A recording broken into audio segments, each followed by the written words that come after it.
Hi, I'm Mary Jo.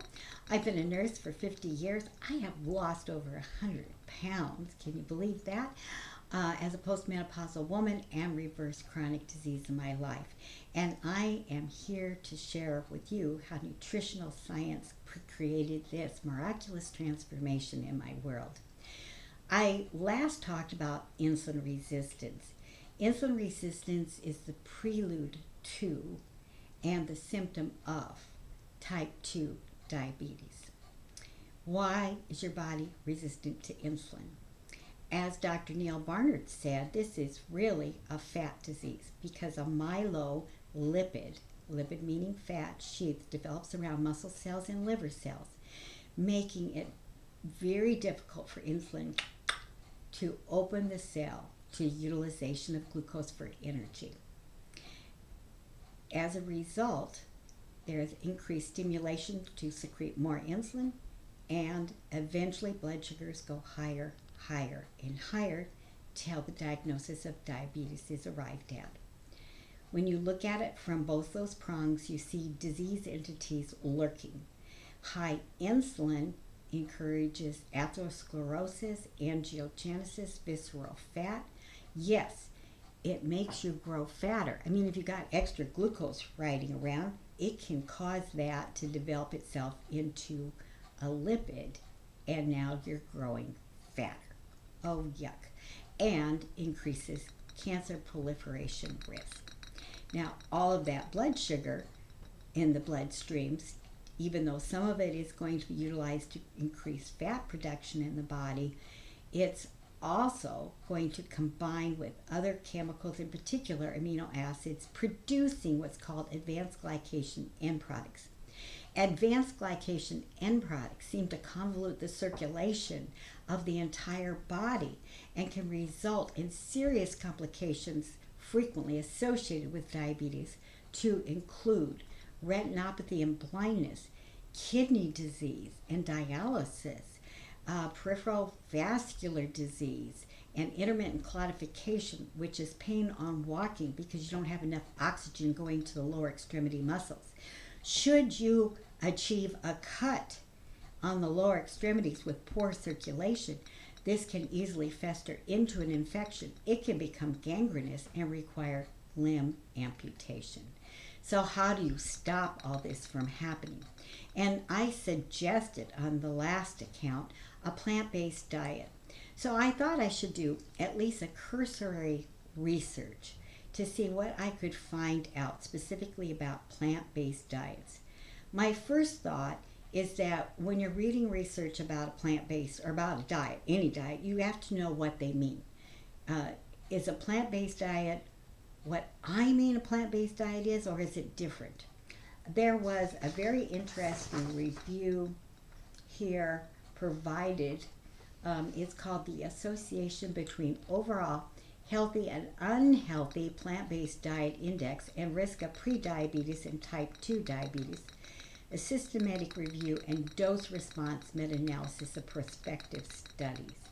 It was published May 15th, 2024 in Nutrition Reviews, and it was talking about what is this plant-based diet. In other words, if it was vegetables, legumes, fruit, whole grains, nuts and seeds, positive outcomes were seen. If it was a lot of bread, rice, potatoes, you found that there were poor outcomes and probably not a reversal of the insulin resistance to begin with. So you have to be circumspect as to what it is. Now, when I'm talking about a plant-based diet, I'm really talking about vegetables first and foremost. Lots and lots of deep leafy green and cruciferous vegetables. All vegetables are good. They have a plethora of different micronutrients, and you need that colorful plate to provide you everything a healthy body would like to have. Legumes are excellent. They fill you up and not out. Anyway, legumes contain a lot of protein, though they do contain carbohydrate as well. But they also contain fiber, soluble, insoluble, and resistant starch. By the way, all of your vegetables contain a lot of fiber as well. Fiber, and in particular legumes, slow nutrient absorption into the bloodstream so the body is never overwhelmed, which is fabulous and can be utilized appropriately for energy or protein production or whatever is required at that point in time to keep you happy and healthy. Legumes also encourage what's called lipolysis, which is the burning of fat. So that sounds like a win-win to me in terms of degrading that myeloid-lipid sheath, producing the insulin resistance. Fruit contains lots of fiber and lots of nutrients as well. Whole grains are fine. Whole grains have fewer micronutrients than other products, but they still have been substantiated in the literature as being an effective dietary source of fiber and sometimes protein. It just depends on your caloric needs on how much you need. Also, bread products in the U.S. are hard to find that are truly intact or whole grains. Most of them are refined and contain a certain degree of white flour. Dr. Michael Greger says for every 5 carbs in a food, for it to be a high fiber food, should have 1 accompanying gram of fiber. Oftentimes in breads you'll get 20 or more grams of carbohydrates and maybe 2 grams of fiber, which makes it a very low fiber food, probably not worth your time.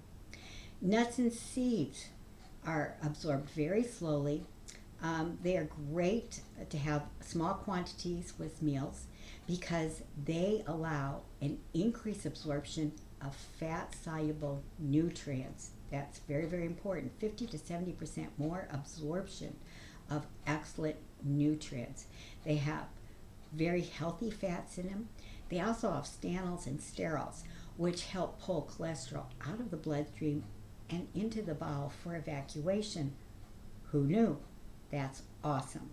So outside of assisting with insulin resistance, nuts and seeds are known to help keep a brain functional and cognitive with excellent memory, as well as prevent cardiac arrhythmias from occurring. So those are the best foods on the planet for a healthy, active lifestyle. I have some research in front of me to substantiate some of this. The Journal of Geriatric Cardiology in 2017 talked about a plant-based diet for the prevention and treatment of type 2 diabetes.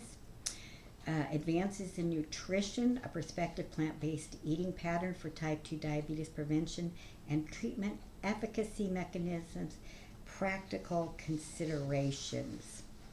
And Nutritional Review 2024, Plant Foods, Healthy Plant-Based Diets, and Type 2 Diabetes, a review of the evidence.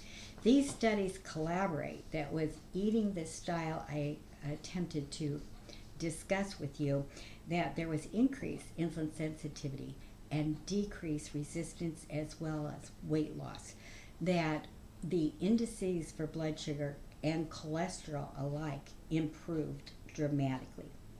One of these studies also went in to suggest that high-fat diets disrupt the intestinal barrier of the GI tract and allow endotoxins into the bloodstream, which encourages disease.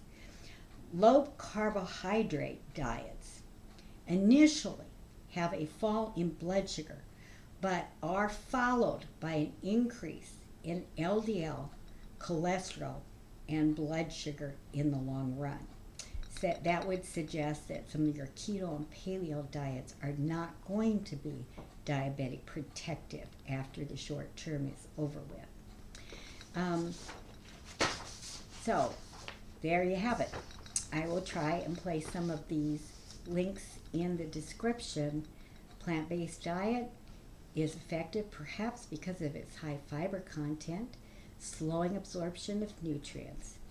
Vegetables, fruit, legumes, nuts and seeds, and intact grains not only contain fiber, but a host of other micronutrients that are so important to feeling full of energy. So I thank you for listening. I hope this was helpful and may have clarified anything I left unsaid the last go round. I thank you so much for your time and attention. And please, whatever your choice is, it is all about you, and your choice should always be honored. So take good care of you, because you are so important to the rest of us. And for now, that's all. Goodbye from Nurse Mary Jo. Take care.